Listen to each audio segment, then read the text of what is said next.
ಗೊಲ್ಲಹಳ್ಳಿ ಸರ್ಕಾರಿ ಶಾಲೆಯಲ್ಲಿ ಶಾಲಾ ವಾರ್ಷಿಕೋತ್ಸವ ಸಂಭ್ರಮ. ಪೋಷಕರಿಗೆ ಪಾದ ಪೂಜೆ ನೆರವೇರಿಸಿದ ವಿದ್ಯಾರ್ಥಿಗಳು. ಕೆಜಿಎಫ್ ತಾಲೂಕಿನ ಗೋಣಮಾಕನಹಳ್ಳಿ ವೃತ್ತದ ಗೊಲ್ಲಹಳ್ಳಿ ಗ್ರಾಮದ ಸರ್ಕಾರಿ ಹಿರಿಯ ಪ್ರಾಥಮಿಕ ಶಾಲೆಯಲ್ಲಿ ನಡೆದ ಶಾಲಾ ವಾರ್ಷಿಕೋತ್ಸವದ ಅಂಗವಾಗಿ ವಿದ್ಯಾರ್ಥಿಗಳು ತಮ್ಮ ಪೋಷಕರಿಗೆ ಪಾದ ಪೂಜೆ ಮಾಡುವ ಮೂಲಕ ಎಲ್ಲರ ಮೆಚ್ಚುಗೆಗೆ ಪಾತ್ರರಾದರು. ಕಾರ್ಯಕ್ರಮದಲ್ಲಿ ವಿದ್ಯಾರ್ಥಿಗಳು ತಂದೆ ತಾಯಿಗಳ ಪಾದಗಳನ್ನು ಶಾಸ್ತ್ರೋಕ್ತವಾಗಿ ತೊಳೆದು ಅರಿಶಿನ ಕುಂಕುಮ ಹಚ್ಚಿ ಹೂಗಳನ್ನ ಸಮರ್ಪಿಸಿ ಆಶೀರ್ವಾದವನ್ನ ಪಡೆದರು. ಈ ವೇಳೆ ಮಾತನಾಡಿದ ಶಾಲಾ ಮುಖ್ಯ ಶಿಕ್ಷಕಿ ನಾಗಮ್ಮ, ಸರ್ಕಾರಿ ಶಾಲೆಗಳ ಉಳಿಸಿ ಬೆಳೆಸುವ ನಿಟ್ಟಿನಲ್ಲಿ ಪ್ರತಿಯೊಬ್ಬ ಶಿಕ್ಷಕರು ಶ್ರಮವಹಿಸುತ್ತಿದ್ದು ಪೋಷಕರು ಕೂಡ ಸಹಕರಿಸಿ ತಮ್ಮ ಮಕ್ಕಳನ್ನ ಸರ್ಕಾರಿ ಶಾಲೆಗೆ ಕಳಿಸುವಂತಾಗಬೇಕು. ಆಗ ಮಾತ್ರ ಸರ್ಕಾರಿ ಶಾಲೆಗಳು ಉಳಿಯುತ್ತದೆ ಎಂದರು. ಇನ್ನು ಸರ್ಕಾರದಿಂದ ಹಲವು ಸೌಲಭ್ಯಗಳು ವಿದ್ಯಾರ್ಥಿಗಳಿಗೆ ದೊರೆಯುತ್ತಿದ್ದು ಯಾವುದೇ ಖಾಸಗಿ ಶಾಲೆಗಳಿಗಿಂತ ಕಡಿಮೆ ಇಲ್ಲದೆ ಸರ್ಕಾರಿ ಶಾಲೆಗಳು ಕಾರ್ಯನಿರ್ವಹಿಸುತ್ತಿವೆ ಎಂದರು. ಇನ್ನು ಶಿಕ್ಷಕರಾದ ಶಂಕರ್ ಮಾತನಾಡಿ, ನಮ್ಮ ಶಾಲೆ ನಮ್ಮ ಹೆಮ್ಮೆ ಎಂಬ ಭಾವನೆ ಪ್ರತಿಯೊಬ್ಬರಲ್ಲೂ ಮೂಡಬೇಕು. ಪೋಷಕರು ಮಕ್ಕಳಿಗೆ ಬಾಲ್ಯದಲ್ಲಿ ಉತ್ತಮ ಸಂಸ್ಕಾರ ಮತ್ತು ಬುದ್ಧಿ ಕಲಿಸುವುದು ಅಗತ್ಯ ಎಂದರು. ಇನ್ನು ವಿದ್ಯಾರ್ಥಿಗಳಿಂದ ಪೋಷಕರಿಗೆ ಪಾದಪೂಜೆ ಕಾರ್ಯಕ್ರಮವನ್ನು ಹಮ್ಮಿಕೊಂಡಿದ್ದು ಇದರಿಂದ ಪೋಷಕರ ಮಹತ್ವವು ವಿದ್ಯಾರ್ಥಿಗಳಿಗೆ ಅರಿವಾಗಲಿದೆ ಎಂದರು. ಈ ವೇಳೆ ಶಾಲಾ ಮಕ್ಕಳಿದ್ದ ವಿವಿಧ ಸಾಂಸ್ಕೃತಿಕ ಕಾರ್ಯಕ್ರಮಗಳು ಎಲ್ಲರ ಮನಸೂರೆಗೊಂಡವು. ಈ ಸಂದರ್ಭದಲ್ಲಿ ಕನ್ನಡ ಸಂಘದ ಪದಾಧಿಕಾರಿಗಳಾದ ಮದಿರಪ್ಪ, ನಾಗರಾಜ್, ಸಂಪತ್ ಕುಮಾರ್, ಶಿಕ್ಷಕರಾದ ಗಾಯತ್ರಿ, ರೂಪಾ, ಪರಮೇಶ್ವರಿ ಹಾಗೂ ವಿದ್ಯಾರ್ಥಿಗಳು ಮತ್ತು ಪೋಷಕರು ಭಾಗವಹಿಸಿದ್ದರು. ಜೊತೆಗೆ ಮಕ್ಕಳ ಮುಖಾಂತರ ಒಂದು ಪಾದಪೂಜೆ ಮಾಡಿಸ್ಕೊಳ್ಳುವಂತಹ ಅವಕಾಶ ಸಿಗೋದು ಮದುವೆ ಸಮಯದಲ್ಲಿ. ಅದಕ್ಕೆ ಈಗ ಮಕ್ಕಳಿಗೆ ತಮ್ಮ ತಾಯಿ ಅಥವಾ ತಮ್ಮ ತಂದೆಯವರ ಪಾದಪೂಜೆಯನ್ನ ಮಾಡುವಂತಹ ಒಂದು ಅವಕಾಶ ನಮ್ಮ ಶಾಲೆಯಲ್ಲಿ ಎಲ್ಲ ಶಿಕ್ಷಕರು ಮಾತಾಡಿಕೊಂಡು ಇದೊಂದು ವಿನೂತನ ಕಾರ್ಯಕ್ರಮ. ಮಕ್ಕಳಿಗೆ ಅವರ ತಾಯಿ ಅವರ ಮೌಲ್ಯ, ಅವರ ವ್ಯಾಲ್ಯೂ ಗೊತ್ತಾಗಬೇಕು ಅನ್ನೋ ಉದ್ದೇಶಕ್ಕಾಗಿ ಇವತ್ತು ನಾವು ಅವರ ಪಾದಪೂಜೆಯನ್ನ ಮಾಡುವಂತಹ ಕಾರ್ಯಕ್ರಮ ಹಮ್ಮಿಕೊಂಡಿದ್ದೀವಿ. ಇದಕ್ಕೆ ದಯವಿಟ್ಟು ಎಲ್ಲ ಪೋಷಕರು ಸಹಕಾರ ನೀಡಬೇಕು. ಇಷ್ಟು ದೊಡ್ಡವರನ್ನ ಮಕ್ಕಳನ್ನಾಗಿ ಮಾಡಬೇಕು ಅಂದ್ರೆ ಅವರ ಕಷ್ಟ ಎಷ್ಟು ಅಂತೇಳಿ ಅವರಿಗೆ ಗೊತ್ತು. ಅದಕ್ಕಾಗಿ ನಮ್ಮ ತಾಯಿಯವರು ಅಥವಾ ನಮ್ಮ ತಂದೆಯವರು ನಮಗೋಸ್ಕರ ಎಷ್ಟು ಶ್ರಮ ವಹಿಸ್ತಾ ಇದಾರೆ. ನಿಮ್ಮನ್ನ ಶಾಲೆಗೆ ಕಳಿಸ್ಬಿಟ್ಟು ಅವರು ಎಲ್ಲೋ ಕೂಲಿಗೆ ಹೋಗ್ತಾರೆ. ಇನ್ನೇನು ಅಲ್ಲೇ ಹೋಗಿ ಆರಾಮಾಗಿ ಕೂತ್ಕೊಂಡಿದ್ದು ಬರಕ್ಕಲ್ಲ, ಕೂಲಿಗೆ ಹೋಗ್ತಾರೆ. ಆದ್ರೆ ನೀವು ಗೊತ್ತಾಗಲ್ಲ, ನೀವೇನೋ ಶಾಲೆಗೆ ಬರಬೇಕು, ಹೋಗ್ಬೇಕು. ಆದ್ರೆ ಒಂದಿನ ಶಾಲೆಗೆ ಬರ್ತೀರಾ, ಇನ್ನೊಂದಿನ ಇದೋಗ್ತೀರಾ. ಇವತ್ತು ನಿಮಗೆ ಗೊತ್ತಾಗಬೇಕು, ಇವತ್ತು ನಿಮ್ಮ ತಾಯಿಯ ಪಾದ ಪೂಜೆಗಳು ಮಾಡುವಾಗ ಇನ್ನು ಮುಂದೆ ನಾನು ಯಾವುದೇ ತಪ್ಪು ಕೆಲಸಗಳನ್ನು ಮಾಡೋದಿಲ್ಲ, ಹೇಳಿದ ಕೆಲಸ ನಿಮ್ಮ ತಾಯಿ ತಂದೆಯವರು ಹೇಳಿದ ಕೆಲಸ ಮಾಡ್ತೀನಿ. ಜೊತೆಗೆ ಶಾಲೆಗೆ ಸರಿಯಾಗಿ ಬರ್ತೀನಿ, ಚೆನ್ನಾಗಿ ಓದ್ಕೊಂತೀನಿ, ಬದುಕೊಂತೀನಿ. ಮತ್ತೆ ಮುಂದೆ ನಿಮ್ಮ ತಂದೆ ತಾಯಿಯವರಿಗೆ ಒಂದು ಒಳ್ಳೆಯ ಹೆಸರನ್ನ ಗಳಿಸ್ಕೊಡ್ತೀನಿ ಅಂತೇಳಿ ನೀವು ಇವತ್ತು ಪ್ರಮಾಣ ಮಾಡ್ದಂಗೆ, ಇವತ್ತು ನೀವು ಮಾಡ್ತಾ ಇರೋ ಕೆಲಸ ಪ್ರಮಾಣ ಮಾಡ್ದಂಗೆ ನಿಮ್ಮ ತಾಯಿ ತಂದೆಯವರಿಗೆ ಹೇಳಿದ ಕೆಲಸ ಇವತ್ತಿಂದ ನಾವು ಕರೆಕ್ಟ್ ಸರಿಯಾಗಿ ಮಾಡ್ತೀವಿ, ನೀವು ಹೇಳ್ದಂಗೆ ಇರ್ತೀವಿ ಅನ್ನುವಂತಹ ನಿಮ್ಗೆ ನಂಬಿಕೆ, ನಿಮ್ಮ ತಾಯಿ ತಂದೆಯವರಿಗೆ ನಂಬಿಕೆ ಬರ್ಬೇಕು. ಇವತ್ತು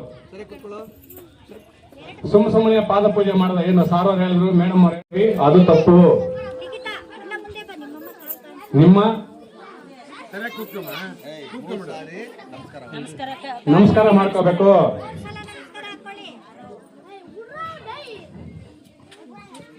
ದಯವಿಟ್ಟು ನೋಡಿ, ಮಕ್ಕಳು ಇಲ್ಲಿ ಬಂದು ತಮ್ಮ ತಾಯಿಯವರಿಗೆ ನಮಸ್ಕಾರ ಮಾಡೋದು, ಮನೆಯಲ್ಲಿ ಹೋಗಿ ಬೈಯೋದು ಅಂತವ್ರು ಯಾರನ್ನ ಇದ್ರೆ ದಯವಿಟ್ಟು ಪೋಷಕರು, ನೀವು ತಂದೆ ತಾಯಿಯವರು ಇವತ್ತು ಇಲ್ಲಿ ಹೇಳ್ಬಿಡಿ, ನಾವು ನೋಡ್ಕೊತೀವಿ ಅವ್ರನ್ನ. ಏನನ್ನ ಇಲ್ಲಿ ಬಂದು ಸಾರೋರು ಹೇಳಿದ್ರು, ಪೂಜೆ ಮಾಡಿದ್ವಿ, ಪಾದಗಳಿಗೆ ನಮಸ್ಕಾರ ಮಾಡ್ಕೊಂಡ್ವಿ, ಮನೆಗೆ ಹೋಗಿ ನಾವು ಹಿಂಗೆ ಗಲಾಟೆ ಮಾಡ್ತೀವಿ ನಮ್ಮ ತಂದೆ ತಾಯಿಯವ್ರ ಮೇಲೆ ಅಂತ ಅಂದ್ರೆ ನಿಮಗೆ ಶಾಲೆಯಲ್ಲಿ ನಮ್ಮ ನಾಗಮ್ಮ ಮೇಡಮ್ ಸ್ಪೆಕ್ಟ್ ಯಾರು ಹಾಕೋಬಾರ್ದು. ನಿಮ್ಮ ತಂದೆ ತಾಯಿ ಅವ್ರು ಏನು ಕಷ್ಟ ಬೀಳ್ತಾ ಇದಾರೆ ಅನ್ನೋದು ನಿಮಗೆ ಮತ್ತೆ ಮನೆಗೆ ಹೋದ್ಮೇಲೆ ಅವರು ಮತ್ತೆ ಹೇಳ್ತಾರೆ, ಅಮ್ಮ ನಾವು ನಮ್ಮನ್ನ ಓದಿಸೋದಕ್ಕೆ ನಿಮ್ಗೇನ ಕಷ್ಟ ಆಗ್ತಾ ಇದೆಯಾ ಅಂತ ನೀವು ಒಂದ್ಸಲಿ ಕೇಳಿ. ಏನೇನು ಕಷ್ಟ ಬಿದ್ಕೊಂಡು ಕೂಲಿಗೆ ಹೋಗಿ ಅವರು ನಿಮ್ಮನ್ನ ಓದಿಸ್ತಾ ಇರ್ತಾರೆ. ಅದಕ್ಕೆ ಇವತ್ತಿಂದ ನೀವು ನಿಮ್ಮ ತಂದೆ ತಾಯಿಯವರ ಮಾತನ್ನ ಕೇಳಬೇಕು. ಅವರು ಹೇಳ್ದಂಗೆ, ಶಾಲೆಯಲ್ಲಿ ಶಿಕ್ಷಕರು ಹೇಳ್ದಂಗೆ ಇವತ್ತಿಂದ ನಾವು ನಡ್ಕೊಂತೀವಿ ಅಂತ ಹೇಳಿ ನೀವು ಪ್ರಮಾಣ ಮಾಡಬೇಕು. ಬಹಳ ಭಕ್ತಿಯಿಂದ ಪೂಜೆ ಮಾಡ್ತಾ ಇರೋದು. ಮಕ್ಕಳು ತಮಾಷೆ ಮಾಡ್ಬಾರ್ರಿ. ಏನು ಮೇಸ್ಟ್ ಹೇಳ್ತಾರೆ, ನಾವು ನಮ್ಮ ಅಮ್ಮಗೆ ನಮ್ಮ ಅಪ್ಪಗೆ. ಈ ಒಂದು ಕಾರ್ಯಕ್ರಮ ಏನಕ್ಕೆ ನಾವು ಮಾಡ್ತಾ ಇದ್ದೀರಿ ಅಂತಂದ್ರೆ, ಮಕ್ಕಳು ಬಂದು ಆವಾಗ್ಲೇ ಒಂದು ಕಲ್ಲಿತ್ತು, ಕಲ್ಲನ್ನ ಶಿಲ್ಪಿಯಾಗಿ ಮಾಡ್ತಕ್ಕಂಥವ್ರು ಯಾರು ಅಂತಂದ್ರೆ ನಿಮಗೆ ಕೂಡ ಗೊತ್ತಿರಬೇಕು, ಮಕ್ಕಳು ಬಂದು ಕಲ್ಲಿದ್ದಂಗೆ.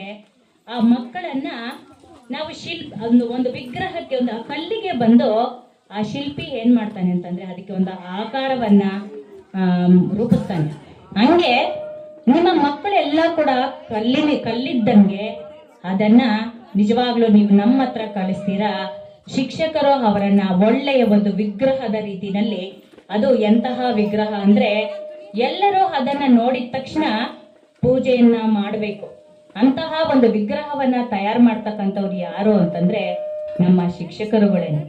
ನಿಜವಾಗ್ಲೂ ಮಕ್ಕಳು ನೋಡಿ ಅವರಲ್ಲಿರ್ತಕ್ಕಂತಹ ಪ್ರತಿಭೆಯನ್ನ ಎಷ್ಟು ಚೆನ್ನಾಗಿ ಅವರು ಪ್ರದರ್ಶನವನ್ನ ಮಾಡ್ತಾ ಇದ್ದಾರೆ ಅಂತಂದ್ರೆ, ನೀವು ಮುಖ್ಯವಾಗಿ ಪೋಷಕರಿಗೆ ನಾವು ಧನ್ಯವಾದಗಳನ್ನ ಹೇಳಬೇಕು. ಯಾಕೆ ಅಂತಂದ್ರೆ ಎಷ್ಟೋ ಕಷ್ಟಗಳಿರ್ತವೆ, ಕಷ್ಟಗಳನ್ನೆಲ್ಲ ಬದಿಗೊತ್ತಿ ನಿಮ್ಮ ಮಕ್ಕಳನ್ನ ನಮ್ಮ ಶಾಲೆಗೆ ಕಲಿಸ್ತೀರಾ. ಕಲಿಸೋವಾಗ ನೀವು ಮಕ್ಕಳು ಇಲ್ಲಿಗೆ ಬರ್ಬೇಕಾದ್ರೆ ನೀವು ಹೇಳ್ಕೊಡ್ಬೇಕು ಮಕ್ಕಳಿಗೆ, ಶಿಕ್ಷಕರು ಹೇಳ್ದಂಗೆ ಕೇಳಿ ನೀಟಾಗಿ ಓದ್ಕೊ ಬನ್ನಿ ಅಂತ. ಇಲ್ಲಿ ನಾವು ಶಿಕ್ಷಕರಾಗಿ ನಾವು ಹೇಳ್ತೀರಿ, ನಮ್ಮ ಮಾತನ್ನ ಕೇಳ್ತಾರೆ, ಮತ್ತೆ ಹೊರಗಡೆಗೆ ಬಂದ್ರೆ ಮಕ್ಕಳ ತುಂಟ ಕೆಲಸ ಮಾಡೇ ಮಾಡ್ತಾರೆ. ಅದಕ್ಕೆ ಪೋಷಕರಾಗಿರ್ತಕ್ಕಂಥವ್ರು ನೀವ್ ಏನ್ ಮಾಡ್ಬೇಕು, ಮಕ್ಕಳಲ್ಲಿ ತಂದೆ ತಾಯಿ ಮಾತುಗಳನ್ನ ಬಿಟ್ಟು ಬೇರೆ ಯಾರ ಮಾತನ್ನ ಮಕ್ಕಳು ಕೇಳೋದಿಲ್ಲ. ನೀವು ಅವರಿಗೆ ಮನವನ್ನ ಒಲಿಸಿ ನೀವು ಒಳ್ಳೆಯ ಮಗುವಾಗ್ಬೇಕು ಅಂತ ನೀವು ಅದನ್ನ ತಿದ್ದಬೇಕು. ಮತ್ತೆ ಅದರ ಜೊತೆಗೆ ಇವಾಗ ಏನಕ್ಕೆ ಈ ಕಾರ್ಯಕ್ರಮಗಳನ್ನ ಮಾಡ್ತಾ ಇದ್ದೀರಿ ಅಂತಂದ್ರೆ, ಮಕ್ಕಳಲ್ಲಿ ಹುದುಗಿರ್ತಕ್ಕಂಥ ಆ ಒಂದು ಪ್ರತಿಭೆಯನ್ನ ಹೊರಗೆಳಿಬೇಕು. ಅದು 4 ಜನರ ಎದುರಲ್ಲಿ ಮಾಡಿದ್ರೆ ನಮ್ಮ ಮಗು ಏನು ಅನ್ನೋದು ಪೋಷಕರಿಗೂ ಕೂಡ ಗೊತ್ತಾಗೋದು. ಆ ಒಂದು ಕಾರ್ಯಕ್ರಮಕ್ಕೋಸ್ಕರ ನಿಮ್ ಪೋಷಕರನ್ನೆಲ್ಲ ಕೂಡ ಇಲ್ಲಿಗೆ ಕರೆದಿದ್ದೀರಿ. ಇದು ಈಗ ನಮ್ಮ ಸರ್ಕಾರಿ ಶಾಲೆಗಳು ನೋಡಿ ಎಲ್ಲ ಅನುಕೂಲಗಳು ಕೂಡ ಇದಾವೆ. ನೀವು ಮಕ್ಕಳನ್ನ ಪ್ರೈವೇಟ್ ಸ್ಕೂಲ್ಗಳಿಗೆ ಹಾಕ್ತಕ್ಕಂತ ಅವಶ್ಯಕತೆ ಇಲ್ಲ, ಎಲ್ಲ ಕೊಡ್ತಾರೆ. ಶೂ ಇಂದ ಹಿಡಿದು, ಬುಕ್ ಇಂದ ಹಿಡಿದು, ಬಟ್ಟೆಯಿಂದ ಹಿಡಿದು ತಿಂತಕ್ಕಂತ. ನೀವು ಕೆಲವರೆಲ್ಲ ಚೆನ್ನಾಗಿ ದುಡ್ಡಿರ್ತಕ್ಕಂಥವ್ರು ಮಕ್ಕಳಿಗೆ ಹಾರ್ಲಿಕ್ಸ್, ಬೂಸ್ಟ್ ಎಲ್ಲ ಕೊಡ್ತಾರೆ. ಆದ್ರೆ ಸರ್ಕಾರ ಏನ್ ಮಾಡಿದೆ ಅಂತಂದ್ರೆ ಆ ಒಂದು ಅನುಕೂಲಗಳು ಬಡ ಮಕ್ಕಳಿಗೆ ಇಲ್ಲ. ನಮ್ಮ ಸರ್ಕಾರಿ ಶಾಲೆಗಳಿಗೆ ಬರ್ತಕ್ಕಂತ ಮಕ್ಕಳು ಬಡ ಮಕ್ಕಳೇ, ದುಡ್ಡಿರ್ತಕ್ಕಂಥವ್ರು ಬೇರೆ ಕಡೆಗೆ ಹೋಗ್ತಾರೆ. ಇಲ್ಲಿ ಆ ಮಕ್ಕಳು ಆ ಒಂದು ಪೋಷಕಾಂಶಗಳನ್ನ ತಗೊಳ್ಳಿ ಅಂತ ಅಂದ್ಬಿಟ್ಟು ಸರ್ಕಾರ ಬಂದು ಒಳ್ಳೆಯ ಆಕಾಂಕ್ಷೆಯನ್ನ ಇಟ್ಕೊಂಡು ಮಕ್ಕಳಿಗೆ ಮಾಲ್ಟಿಂದ ಹಿಡಿದು ಮೊಟ್ಟೆಯಿಂದ ಹಿಡಿದು ಮಧ್ಯಾಹ್ನದ ಬಿಸಿ ಊಟ ಎಲ್ಲ ಚೆನ್ನಾಗಿ ತರಕಾರಿ ಹಾಕಿ ರುಚಿಕರವಾಗಿರ್ತಕ್ಕಂಥ ಬಿಸಿ ಅಡಿಗೆಯನ್ನ ಮಾಡಿ ಬಡಿಸ್ತಕ್ಕಂಥ ಕಾರ್ಯಕ್ರಮಗಳು. ಮತ್ತೆ ಇದು ಟೆಕ್ಸ್ಟ್ ಬುಕ್ಸ್ ಕೊಡ್ತಾರೆ.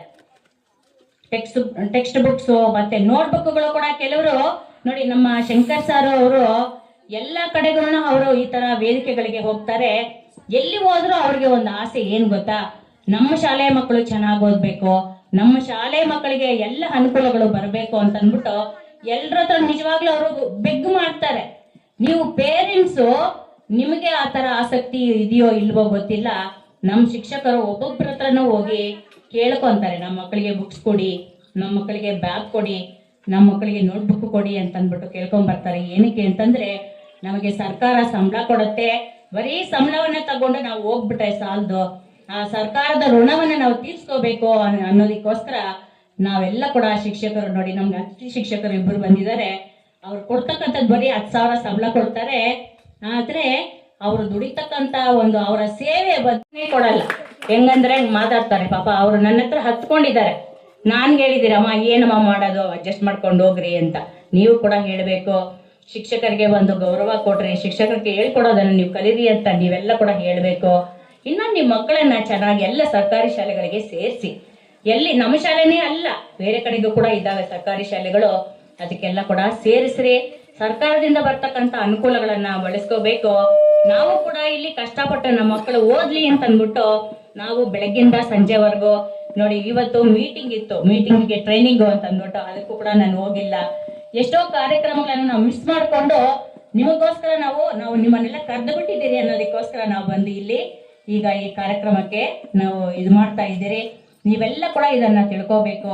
ನಿಮ್ಮ ಮಕ್ಕಳು ನಿಮ್ಮ ಕಂಟ್ರೋಲ್ ಅಲ್ಲಿ ನೀವ್ ಹೇಳ್ದಂಗೆ ಮಕ್ಕಳು ಕೇಳಬೇಕು, ಮತ್ತೆ ಚೆನ್ನಾಗಿ ಓದಿ ಒಳ್ಳೆ ವಿದ್ಯಾರ್ಥಿಗಳಾಗಬೇಕು. ಇಲ್ಲಿ ನಮ್ಮ ಶಿಕ್ಷಕರು ಕಷ್ಟಪಟ್ಟು ಕೆಲಸ ಮಾಡ್ತಿದ್ದಾರೆ. ಅವ್ರಿಗೂ ಕೂಡ ನನ್ನ ಪರವಾಗಿ ಮತ್ತೆ ನೀವು ಪೋಷಕರು ನೋಡಿ, ನಾನು ಹೆಮ್ಮೆಯಿಂದ ಹೇಳ್ಕೊಂತೀನಿ. ಏಕೆ ಅಂತಂದ್ರೆ ಬೇರೆ ಶಾಲೆಗಳಲ್ಲಿ ಮಕ್ಕಳನ್ನ ಏನಾದ್ರೂ ಹೊಡೆದ್ರೆ ಮಕ್ಕಳನ್ನ ಹೊಡೆದ್ರೆ ಮತ್ತೆ ಏನಾದ್ರೂ ಬೈದ್ರೆ, ನಾವ್ಯಾರು ಹೊಡಿಯಕ್ ಹೋಗಲ್ಲ, ಬೈತೀರಿ. ಆದ್ರೆ ಬೈದ್ರೂ ಕೂಡ ನಿಜವಾಗ್ಲೂ ಪೋಷಕರು ಯಾರು ನಮ್ಮನ್ನ ಕೇಳಲ್ಲ. ಬೇರೆ ಶಾಲೆಗಳಲ್ಲಿ ಯಾಕೆ ನಮ್ಮ ಮಕ್ಕಳನ್ನ ಹೊಡೆದಿದ್ದು ಅಂತ ಹೇಳ್ತಾರೆ. ನಾವು ನಿಮ್ಮ ಮಕ್ಕಳ ಮೇಲೆ ಯಾವ ಒಂದು ದ್ವೇಷ ಇಟ್ಕೊಂಡು ನಾವು ಹೊಡೆಯಲ್ಲ. ನಿಮ್ಮ ಮಕ್ಕಳನ್ನ ಆ ಶಿಲ್ಪಿ ಒಂದು ಕಲ್ಲು ಅಂತಂದ್ರೆ ಅದಕ್ಕೆ ಎಷ್ಟು ಏಟು ಬಿದ್ರೆ ಅದನ್ನ ತಡ್ಕೊಂಡು ಅದು ವಿಗ್ರಹವಾಗಿ ನಿಲ್ಲುತ್ತೋ ಅವಾಗ ಮಾತ್ರನೇ ಅದು ಪೂಜೆ ಮಾಡಕ್ಕೆ ಬರುತ್ತೆ.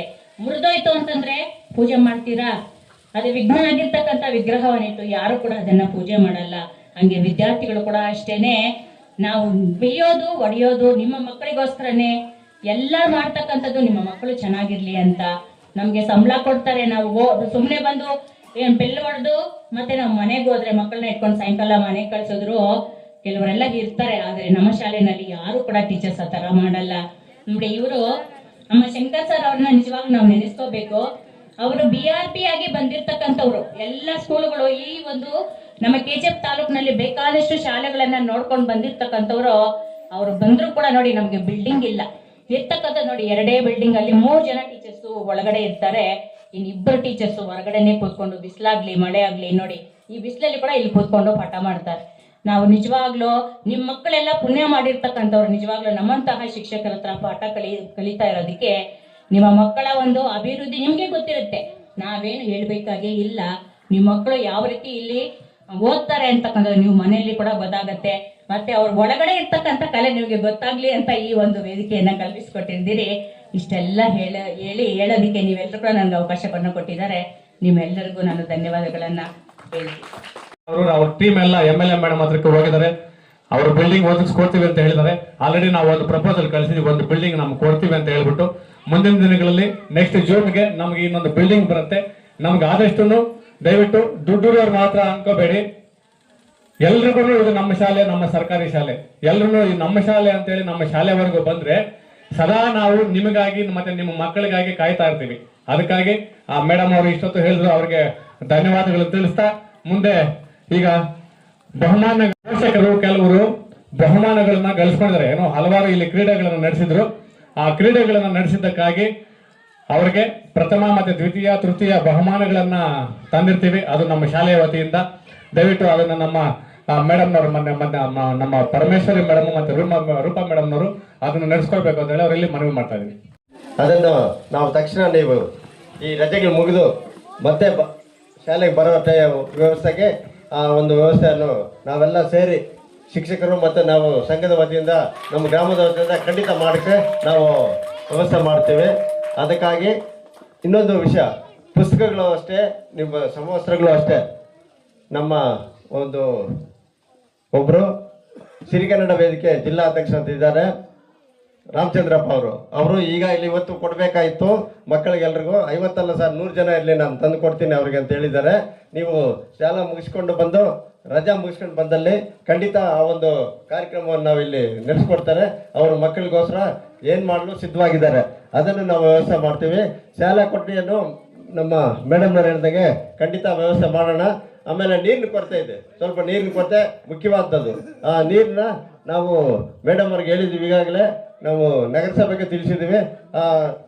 ರಜಾ ಮುಗಿದು ಬರೋಷ್ಟೊಳಗೆ ಆ ನೀರಿನ ವ್ಯವಸ್ಥೆ ಆಗೋಬೋದು. ಖಂಡಿತ ಅದಕ್ಕೆ ಪ್ರಯತ್ನ ಮಾಡಿ ನಾವು ಮಾಡ್ತೇವೆ ಅಂತೇಳಿ ಈ ಸಂದರ್ಭದಲ್ಲಿ ಹೇಳ್ತಾ ನಾನು ಮುಗಿಸ್ತಾ ಇದ್ದೀನಿ.